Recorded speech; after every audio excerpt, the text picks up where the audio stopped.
We're professionals in a real ring, so don't try anything you're about to see.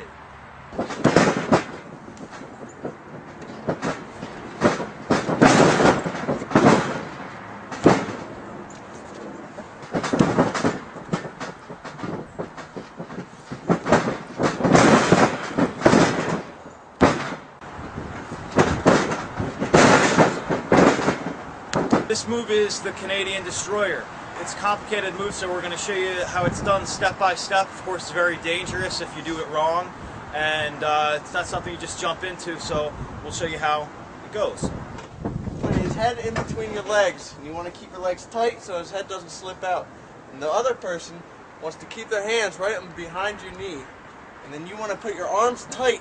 You need to keep them tight around his waist. Then you go down, and then you do a flip.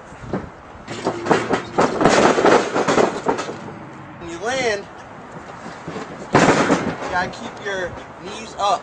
You gotta keep your feet down and your legs up so his head does not hit the mat.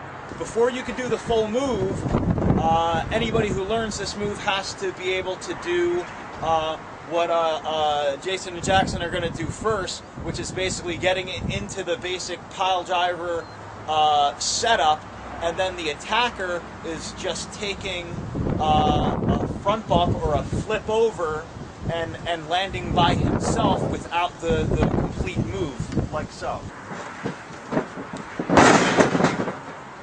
For this move to work, both guys have to stay tight together, holding on to each other, so that the attacker's front bump can lead into the defender doing a backflip and then landing into the pile driver.